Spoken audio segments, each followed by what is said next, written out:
burnout é uma reação física e psicológica vinculada ao estresse excessivo no ambiente profissional. O medo de ser estigmatizado por sua atuação direta com a Covid-19 e a recorrente preocupação em transmitir a doença aos familiares foram fatores predominantes para o aumento de casos da síndrome entre profissionais da saúde. Na edição de hoje do Linet Drops, vamos saber como o assunto foi tratado pelas instituições. Veja a seguir. As transformações que a gente faz a partir da pandemia, isso já começamos em março de 2020, foi de fazer uma busca ativa dos profissionais. A gente tem todo um serviço de medicina ocupacional montado com uma equipe multiprofissional para dar conta de trabalhadores que nos buscam em relação a temas de ordem física e mental. Mas a gente começa a partir dos casos positivos no hospital a fazer uma busca ativa. A gente tem um protocolo de acompanhamento de todos os trabalhadores que testam para a Covid no Hospital de Clínicas, e são milhares de testes já realizados, mais de 15 mil consultas, 15 mil testes realizados no hospital para trabalhadores. E a gente tem todo um acompanhamento desses colegas, então, que vão fazer a consulta com sintomas respiratórios. É uma busca ativa que a gente acessa a planilha da medicina ocupacional compartilhada para fazer essa busca, então, para mapeamento de questões psíquicas e físicas. Nesse segundo momento em que estamos vacinados, né, a gente tem uma demanda maior de ordem psíquica, vinculada ainda, então, ao adoecimento, ao isolamento, isso, né, com realidades sociais muito diferentes dentro do espectro de trabalhadores do hospital, então a gente também tem muitas questões psicossociais, e no primeiro momento, assim, um adoecimento de ordem física muito mais grave, né, e um medo da morte, então, né, se a gente for fazer um apanhado, assim, do que a gente já acompanhou ao longo desses 2 anos.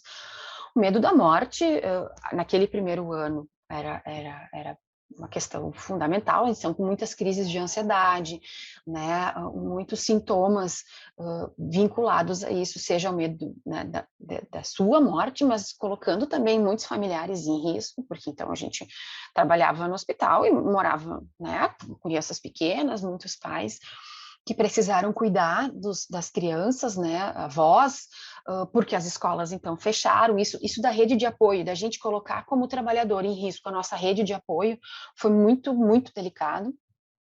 Nesse primeiro tempo, assim, porque então estávamos lá nos colocando em risco e colocando as pessoas que a gente mais ama em risco também. As pessoas já vacinadas, muito cansadas de isolamento, muito atrapalhadas nas relações sociais, né, sejam elas afetivas, sejam elas da ordem do trabalho, né, questões hierárquicas, então a gente tem muitas questões pessoais e muitas questões vinculadas a essa reaproximação com o trabalho, muitas pessoas em trabalho remoto, como é que está sendo esse retorno, muitas pessoas que estavam em áreas Covid agora retornando para suas áreas de origem, como é que está o relacionamento de equipe, né? Então a gente tem aí um universo imenso de transformações que a gente ainda não consegue mensurar a dimensão dessas mudanças, mas que sim, elas vieram, né? Muitos protocolos a gente inseriu e eles vieram para ficar, mas a gente ainda não tem a dimensão disso. Muitas questões assim, de transtornos de ansiedade, muitas pessoas muito deprimidas, né? A gente está observando um aumento nos índices de suicídio, né, ou de riscos de suicídio na população de um modo geral. Então, tem uma questão que, para além do trabalho, que de alguma forma a gente conseguiu preservar, né, porque muitas pessoas perderam o emprego ao longo desses 2 anos, a gente consegue preservar o vínculo de trabalho, mas tem uma questão com o laço social, que a gente chama, que está muito vulnerável. Então, são questões para a gente seguir observando, né? Sim, até porque o que que acontece? O profissional de saúde, ele tem uma característica diferente de outros segmentos profissionais. Esses profissionais, seja ele médico, enfermeiros, auxiliares de enfermagem, às vezes eles possuem 2 ou 3 vínculos. E a caracterização do ambiente dos mesmos diferencia muitas vezes da sua atuação. Às vezes ele atua num hospital particular, atua num hospital público e atua num hospital filantrópico. São 3 cenários completamente diferentes, né? Então, o nosso, especificamente no segmento da filantropia, nós temos inúmeras dificuldades com relação a custeio, né? As questões de suprimentos, de medicação. Então, isso, na oportunidade, e ainda hoje, a nível de custear todas essas despesas, há uma dificuldade muito grande. Então, as pessoas estão envolvidas nesse processo de estar contribuindo com a sua obrigação profissional, mas também dentro do cenário nos quais elas convivem. A síndrome pode contribuir para piorar o desempenho no trabalho, aumentar o absenteísmo, aumentar a rotatividade no emprego, né? Além de efeitos no ambiente do trabalho, que eu acho que são importantíssimos, né? Temos artigos sobre profissionais da estratégia de saúde da família no Brasil, né, entre trabalhadores de centro de atenção psicossocial, os CAPs, né, relacionados à incidência de burnout nesses profissionais, né?